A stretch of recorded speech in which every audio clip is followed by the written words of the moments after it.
பத்திரிகை நண்பர்கள், ஊடக நண்பர்கள் எல்லாருக்குமே ரொம்ப ரொம்ப நன்றி. இன்றைக்கி வந்து இந்த ஈவெண்ட்டில் வந்து கலந்துக்கிட்டதுக்கு. சர்தார் 2 ஒரு ரிமார்க்கபிள் ஃபில்முங்க. நான் ரொம்ப என்ஜாய் பண்ணேன். மித்ரன் சார் வந்து லக்ஷ்மண் சார் ஃபோன் அடிச்சு இந்த மாதிரி டைரக்டர் வருவார், Lakshman sir Venkatesh sir phone அடித்து சொன்னாங்க இந்த மாதிரி டைரக்டர் வருவார், கதை சொல்ல வராரு அப்படின்னு சொன்னாங்க. சர்தார் 1 வந்து எனக்கு ரொம்ப பிடிச்ச படம். சரி, அது சீக்வலில் என்ன பண்ணுறாங்க அப்படின்னு சொல்லிட்டு எனக்கு ஒரு எக்ஸைட்மெண்ட் இருந்துச்சு. ஸோ மித்ரன் சார் வந்து நேரேஷன் கொடுத்தாரு, ரொம்ப ஹாப்பி ஆகிட்டேன் நான். ஸோ அதான் மித்ரன் சார் சொன்ன மாதிரி உடனே நான் ஒத்துக்கிட்டேன்னா வெரி சேலஞ்சிங்கான ஒரு ரோலாக அது இருந்துச்சு. அதுக்கு வந்து அவர் டிசைன் பண்ண விதம், என்னோட கேரக்டர் அவர் டிசைன் பண்ண விதம், சர்தாருக்கு உண்டான கோல், சர்தார் இந்த படத்தில் எடுத்துக்கக்கூடிய எஃபர்ட், அது எல்லாமே ஒரு அழகான ஒரு படமாக அது ஃபார்ம் ஆகிருக்கு. நம்ம நேட்டிவிட்டியில் ஒரு மெசேஜும் இன்டர்நேஷ்னல் தரமுமான ஒரு ஏஜென்ட் ஸ்பை படம் வந்து ஒரு ஹாலிவுட் தரமான ஒரு விஷயம். அதை வந்து நம்ம ஊர் மக்களுக்கும் கனெக்ட் ஆகிற மாதிரி, புரிகிற மாதிரி, முக்கியமாக என்டர்டெயின் பண்ணுற மாதிரி அதை வந்து ரொம்ப அழகாக கன்ஸ்ட்ரக்ட் பண்ணியிருந்தார் டைரக்டர் மித்ரன் சார். ஒவ்வொரு டைரக்டர் நல்ல டைரக்டராக இறைவன் கொடுக்குறான் எனக்கு. நல்ல மாதிரி நம்மளை செதுக்குறாங்க. நம்மளும் டைரக்டர் என்ன சொல்கிறாரோ அதை பிடிச்சி போய்டுறது. அதுதான் அதோடைய ஹைலைட்டாக இருந்துச்சு. நான் ரொம்ப என்ஜாய் பண்ணேன். இந்த டே பிஃபோர் எஸ்டர்டே கூட ஒரு வைட்டல் சீன் ஷூட் பண்ணாங்க டைரக்டர் சார். அது கிட்டத்தட்ட ஒரு ஃபுல் டே, நெக்ஸ்ட் டே வந்து கண்டினியூ பண்ணி நைட்டு 2:20 வரைக்கும் ஷூட் பண்ணோம். யோகி பாபு சார், நான் இது கவுண்டரில் அங்கே கார்த்தி சார் எல்லாமே சேர்ந்து எக்ஸ்ட்ராடினரி சீனாக அது வந்துச்சு. அப்போ தான் எனக்கு ஒரு விஷயம் தோணுச்சு. நான் ப்ரொடியூசர் சாருக்கு அந்த ரிக்வெஸ்ட் வச்சுருக்கேன், சார் தயவு செஞ்சு இந்த படத்தை ஹிந்தியில் ஸ்ட்ரெயிட் ரிலீஸ் பண்ணுங்க அப்படின்னு சொல்லி நான் சொன்னேன். கண்டிப்பாக இன்றைக்கி வந்து பேன் இண்டியன் ரிலீஸ் பண்ணி மிகப்பெரிய ரெஸ்பான்ஸ் வாங்கின படங்கள் லிஸ்ட்டில் இது முக்கியமாக வந்து நிற்கும் அப்படின்ற நம்பிக்கை எனக்கு இருக்குது. அதை தனியாகவும் சொல்லிட்டேன், ஊடகத்தின் மூலமாகவும் உங்கள்கிட்ட சொல்லிக்கிறேன். அது கண்டிப்பாக இருக்கும். ஏன்னா த திங் இஸ் 3 ஜென்யூன் பீப்புளுங்க. ஃபஸ்ட்டு ப்ரொடியூசர் சார், அவர் வந்து என்ன கார்த்திக் சார் என்ன பிளைண்டாக டிசைட் பண்ணாலும் அதை அப்படியே அக்செப்ட் பண்ணி பண்ணுற ஒரு ஃப்ரெண்ட்ஷிப் அவங்களுக்குள்ள. அது என்ன பொருள் செலவாக இருந்தாலும், என்ன ஒரு இதாக இருந்தாலும் ஒருத்தருக்கு ஒருத்தர் கை கொடுத்து நின்று கலையை மட்டுமே நேசித்து ஒரு சிறந்த படத்தை எடுக்கணும் அப்படின்ற ஒரு passionate producer and passionate actor. அதுக்கு தீனி கொடுக்குற அளவுக்கு ஒரு கண்டென்ட் கிரியேட்டர் நம்ம டைரக்டர் சார். இந்த 3 பேரும் உண்மையாகவே வந்து வெரி வெரி என்ன சொல்ல கிரேட்டுங்க. நான் ரொம்ப என்ஜாய் பண்ணேங்க. இந்த டீமோட ஒர்க் பண்ணும்பொழுது நான் ரொம்ப என்ஜாய் பண்ணேன்.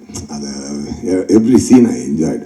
அந்த மித்ரன் சாரோட சென்சிபிலிட்டி, லுக் அண்ட் ஃபீல் எல்லாமே ஒரு தரமாக இருந்துச்சு. ஜார்ஜ் சாரோட ஒளிப்பதிவு ரொம்ப பிரமாதமாக இருந்துச்சு. 2 பேரும் ஃப்ரெண்ட்ஸ், எல்லாருமே ஃப்ரெண்ட்ஸ் ஆக்சுவலாக. அதனால தான் அவங்களுடைய கனவை வந்து காசை மீறி பிளான் பண்ணி அடிக்கிறாங்க. ஸோ அதுக்கு உண்டான ரெஸ்பான்ஸ் என்டையர் இந்தியா இருக்குன்றதை நான் நம்புகிறேன், உண்மையாகவே நம்புகிறேன்.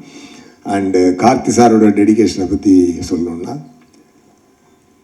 கார்த்தி சார் இருக்கக்கூடிய பெரிய ப்ளஸ் என்ன அப்படின்னு சொன்னால், மூளையும் மனசுக்கும் ஃபில்டரே இல்லாமல் வார்த்தை வரும்.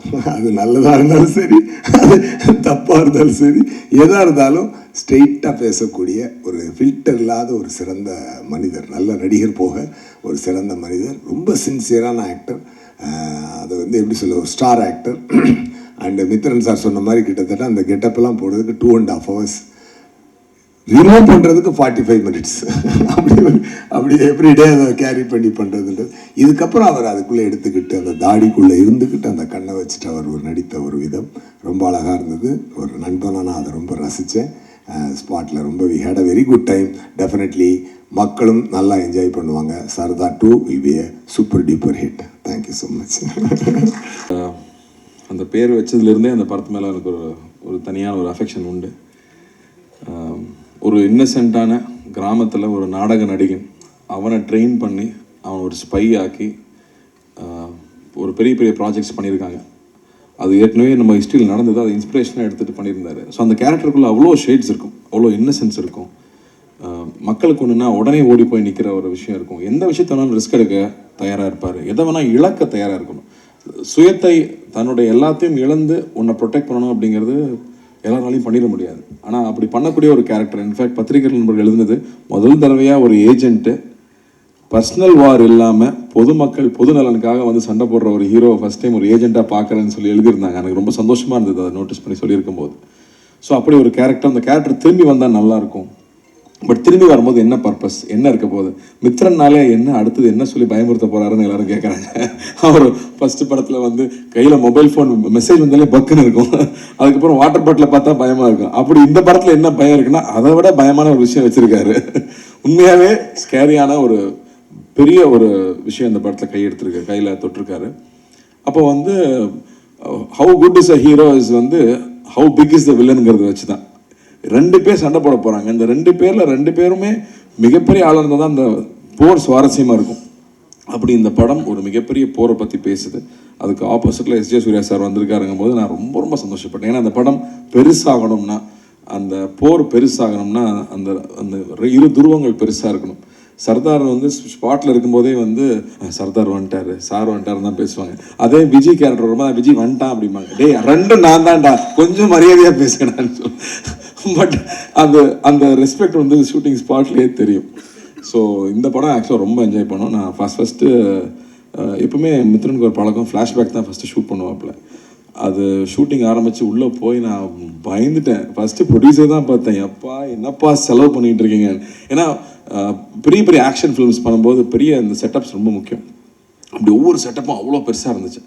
லக்கூட்டு கேட்டேன், லக்கு என்னம்மா அது இல்லைம்மா நல்லா வரும் பயப்படாத. ஏன்னா எனக்கு ப்ரொடியூசர் பயமாகவே இருக்குது. ப்ரொடியூசர் சேஃப் ஆகணும். ஏன்னா வெறும் ஒரு ஐடியாவையும் உழைப்பை மட்டுமே நம்பி அவ்வளோ பொருட்செலவு, அவ்வளோ பெரிய ரிஸ்க் எடுத்துகிட்டு இருக்காங்க. நீங்கள் ப்ரொடியூசராக இருக்கிறது அவ்வளோ ஈஸி இல்லை. ரிலீஸ் வரைக்கும் ப்ரொடியூசர் தான் பண்ண வேண்டியது இருக்குது. எல்லா ரிஸ்க்கும் ஆன் த ப்ரொடியூசருங்கும் போது அந்த பயம் எப்போவுமே மைண்டில் இருந்துகிட்டே இருக்கும், அவங்க சேஃப் ஆகணும்னு. பட் அந்தளவுக்கு இந்த படத்தில் மித்ரனோட உழைப்பு வந்து ரொம்ப ரொம்ப இம்பார்ட்டண்ட்டாக நான் பார்க்குறேன். அவ்வளோ டீட்டெயில்டாக ஒர்க் பண்ணி எல்லா விஷயமும் போய் புரியணும், அதே சமயத்தில் அது சுவாரஸ்யமாகவும் இருக்கணும் அப்படிங்கிறதுக்கு நிறைய மெனக்கெட்டுருக்காப்புல. அண்ட் எஸ்ஜே சூர்யா சார் செட்டில் இருக்கும்போது சொல்லவே வேண்டாம். அவர் வந்து எவ்வளோ தீனி கொடுத்தாலும் பத்துறதில்லை அவருக்கு. கேட்டு அவர் வாங்கி பண்ணுறதை பார்க்குறக்கே சந்தோஷமாக இருக்கும். இன்ஃபேக்ட் அவர் செட்டில் இருந்தாங்கன்னா நாங்கள்லாம் செல்ஃபோனே தொடரதே இல்லை. ஏன்னா வந்து ஷார்ட் நோட்டில் எல்லாரும் செல்ஃபோனுக்கு போயிடுவாங்க. பட் இதில் வந்து அப்படி இல்லவே இல்லை. அவர்கிட்ட அவ்வளோ விஷயங்கள் ஷேர் பண்ணிக்கிறக்கும், பேசிக்கிறக்கும், தெரிஞ்சுக்கிறக்கும் அவ்வளோ இருக்கும். ஸோ இந்த எக்ஸ்பீரியன்ஸாகவே இந்த படம் ரொம்ப இன்ட்ரெஸ்டிங்காக போயிட்டுருக்கு. இந்த ஈவெண்ட்டுக்கும் அந்த காரணம் தான். இந்த எவ்வளோ பெரிய படம், இதுக்கு பிறகு எவ்வளோ பெரிய உழைப்பு இருக்குங்கிறது முதல்ல உங்ககிட்ட சொல்லணும்னு ஆசைப்பட்டோம். ஏன்னா நீங்கள் தான் ஆரம்பத்துலேருந்து அந்த அந்த குழந்தைய வந்து ரிலீஸ் வரைக்கும் கூட்டிகிட்டு போகிறது நீங்கள் தான். ஸோ அந்த வகையில் அவங்க முன்னாடி ஃபஸ்ட்டு காமிக்கணும்னு ரொம்ப ஆசைப்பட்டோம். ஸோ உங்களுக்கும் பிடிச்சிருக்கும்னு நம்புகிறேன். அதே மாதிரி சாம் வந்து கைதிக்கு அப்புறம் பண்ணுறோம். அண்டு ஒரு ஸ்பை ஃபிலிம்னா ரஹ்மான் சார் சொல்லிகிட்டே இருக்கார் இல்லையா, நம்மளுடைய கதையாக இருக்கணும், நம்ம எமோஷன்ஸாக இருக்கணும், நம்ம ப்ரெசன்டேஷன் இன்டர்நேஷ்னலாக இருக்கணும். அப்போ தான் அடுத்த லெவலுக்கு நம்மளுடைய படங்கள் வெளியில் போக முடியும் அப்படின்னு சொல்லிட்டே இருப்பார். அதுக்கான டீம், நம்மளோட எடிட்டர் ஆகட்டும், ஜார்ஜோட ஒர்க் ஆகட்டும், இல்லை ஸ்டண்ட்ஸில் வந்து திலீப்போட ஒர்க் ஆகட்டும், இப்போ சேதனோட ஒர்க் ஆகட்டும், அது இங்கே எல்லா டெக்னீஷியன்ஸும் their giving their best for this film. And writing also, இந்த படத்தில் இருக்கிற டயலாக்ஸ் ஆகட்டும். ஏன்னா அவ்வளோ ஈஸி இல்லை இந்த கான்செப்ட் அழகாக கொண்டு வந்து சேர்க்கறது. ஸோ அந்த வகையில் ரொம்ப திருப்தியாகவும் இருக்குது. And looking forward. இன்னும் நிறையா இந்த படத்தை பற்றி பேசணும். பட் ஃபஸ்ட்டு முன்னோட்டமாக இந்த படம் இவ்வளோ உழைச்சிருக்கோம், அந்த உழைப்போட ஒரு சின்ன ஒரு கிளிம்ஸ் உங்ககிட்ட காமிக்கிறது தான் இங்கே வந்திருந்தோம்.